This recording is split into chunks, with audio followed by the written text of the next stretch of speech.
उसने पूरा संघर्ष किया अपनी जान बचाने के लिए, लेकिन गहरे नाले में वो अपने आप को बचा नहीं सका और बाहरी सपोर्ट तो मिला नहीं। जो नोएडा अथॉरिटी या एनडीआरएफ की टीम थी वो प्रॉपर अपना इंफ्रास्ट्रक्चर उसको प्रोवाइड नहीं करा पाई। नोएडा अथॉरिटी इसके लिए रिस्पॉन्सिबल है। अगर वो वहाँ इंडिकेटर होता टर्निंग पे, मेरा बेटा वहाँ उस सामने जाता ही नहीं। लड़का बचने में 5 मिनट लगते, अगर कोई थोड़ी सी भी कोशिश करता। लड़का बिल्कुल सेफ जगह बैठा था गाड़ी पर। और जो बचाव करता थे फायर ब्रिगेड वाले, उनके पास सेफ्टी जैकेट भी थी, नाप भी थी, 100 मीटर का रस्सा भी था, बहुत सारी चीजें थी, क्रेन थी, कम से कम 15 मीटर लंबी क्रेन भी थी। क्या वो लड़का नहीं बचा पाते? और मात्र 25 कदम दूरी पे लड़का था उस टाइम। कॉल कर बराबर क्राई कर रहा था हेल्प के लिए, और उसको अपना लोकेशन इंडिकेट करने के लिए वो मोबाइल का टॉर्च लाइट ऑन किया हुआ था, और कार के ऊपर छत पर वो लेटा हुआ था अपनी जान बचाने के लिए। उसने पूरा संघर्ष किया अपनी जान बचाने के लिए, लेकिन गहरे नाले में वो अपने आप को बचा नहीं सका और बाहरी सपोर्ट तो मिला नहीं। जो नोएडा अथॉरिटी या एनडीआरएफ की टीम थी वो प्रॉपर अपना इंफ्रास्ट्रक्चर उसको प्रोवाइड नहीं करा पाई।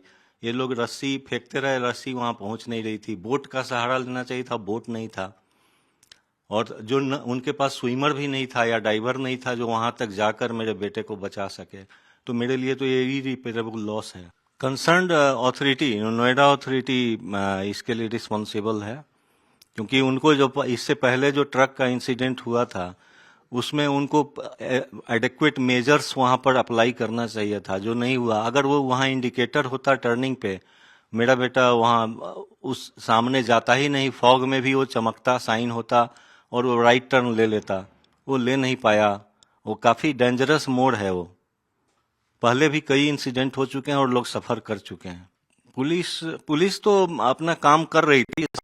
मैंने 112 डायल किया, तो भी तो किसी दूसरे अथॉरिटी का ही सपोर्ट चाहिए था रेस्क्यू ऑपरेशन के लिए। फिर उन्होंने जिसको कॉल किया, फायर ब्रिगेड वगैरह कॉल किया गया, लेकिन वो भी कुछ नहीं कर पाए। केवल वो रस्सी और हाइड्रोलिक सिस्टम उसमें एक्सटेंड करते रहे, बट मेरे बेटे तक उन लोगों ने सफिशिएंट हेल्प नहीं पहुंचाए। 2 से 3 के बीच में तो मेरा बेटा डूब चुका था। मैंने वहां से लाइट आना बंद हो गया था उस तरफ से इंडिकेटर, तो लगा कि अब वो उसमें जा चुका पानी के अंदर। उसके बाद काफ़ी देर के बाद गाजियाबाद से एसडीआरएफ की टीम आई, फॉलोड बाई एनडीआरएफ आई, लेकिन तब तक 4 के आसपास बज गया था। फिर उन्होंने जेसीबी बुलाया और उसको प्लेन किया ताकि बोट उतारा जा सके। तो इस सब में पूरा प्रोसेस में 6 बजे वो लोग बोट लेकर भीतर गए, तब बॉडी रिकवर किया। जो भी संबंधित अधिकारी है जिनकी ओर से लापरवाही है हुई है, उन पर तो कार्रवाई होनी चाहिए ताकि बाकी कोई विक्टिम आगे क्रिएट न हो सके, और प्रॉपर उपाय हो ताकि आगे फिर रेकरेंस नहीं हो इस टाइप के इंसिडेंट्स का। मुनिंदर जी, मैं आपसे समझना चाहूंगा, सबसे पहले आप कूदे थे पानी में, उस ठंडे पानी में वो युवा को बचाने के लिए, क्या कहना चाहेंगे? फिर भी बच नहीं पाया। जी, ये घटना है जी 12 बजने में 15 मिनट की। रात 12 बजे से बजने में 15 मिनट पहले गाड़ी और लड़का एक साथ पानी में गिर चुके थे।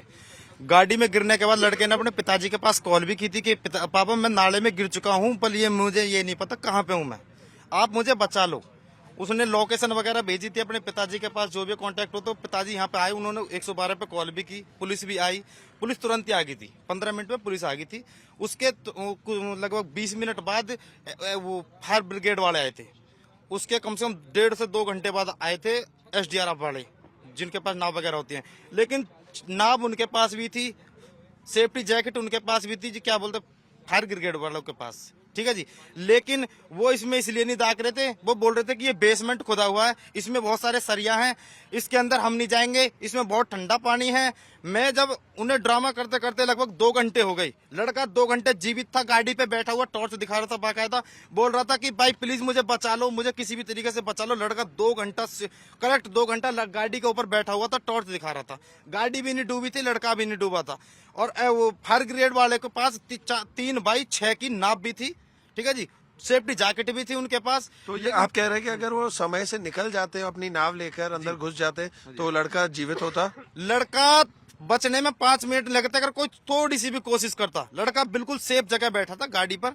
और जो बचाव करता थे फायर ब्रिगेड वाले उनके पास सेफ्टी जैकेट भी थी, नाप भी थी, 100 मीटर का रस्सा भी था, बहुत सारी चीजें थी, क्रेन थी, कम से कम 15 मीटर लंबी क्रेन भी थी।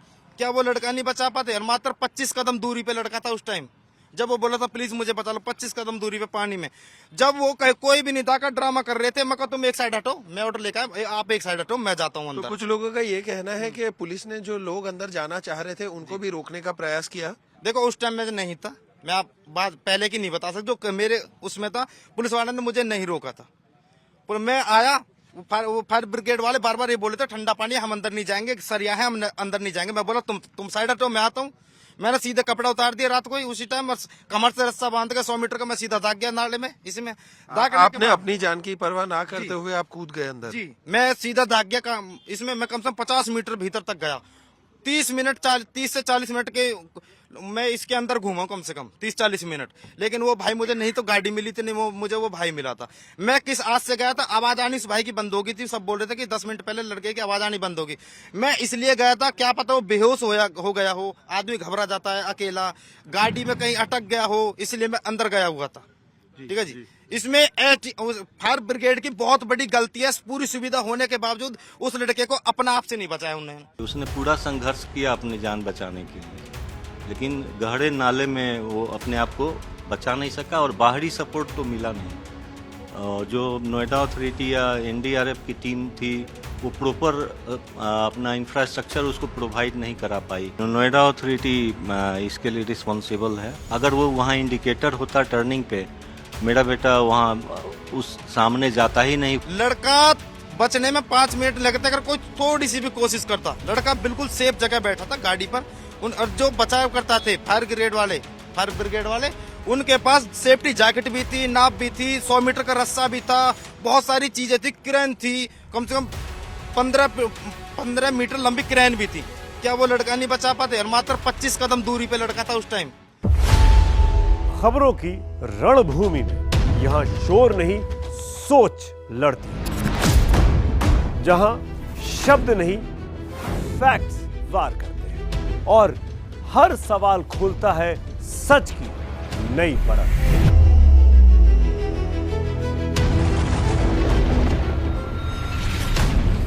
चक्रव्यूह आपके अपने सुमित अवस्थी के साथ सोमवार से शुक्रवार शाम 6:57 पर टाइम्स नाउ नव भारत पर। उसने पूरा संघर्ष किया अपनी जान बचाने के लिए, लेकिन गहरे नाले में वो अपने आप को बचा नहीं सका और बाहरी सपोर्ट तो मिला नहीं। जो नोएडा अथॉरिटी या एनडीआरएफ की टीम थी वो प्रॉपर अपना इंफ्रास्ट्रक्चर उसको प्रोवाइड नहीं करा पाई। नोएडा अथॉरिटी इसके लिए रिस्पॉन्सिबल है। अगर वो वहाँ इंडिकेटर होता टर्निंग पे, मेरा बेटा वहाँ उस सामने जाता ही नहीं। लड़का बचने में 5 मिनट लगते अगर कोई थोड़ी सी भी कोशिश करता। लड़का बिल्कुल सेफ जगह बैठा था गाड़ी पर। और जो बचाव करता थे फायर ब्रिगेड वाले उनके पास सेफ्टी जैकेट भी थी, नाप भी थी, 100 मीटर का रस्सा भी था, बहुत सारी चीजें थी, क्रेन थी, कम से कम 15 मीटर लंबी क्रेन भी थी। क्या वो लड़का नहीं बचा पाते? और मात्र 25 कदम दूरी पे लड़का था उस टाइम।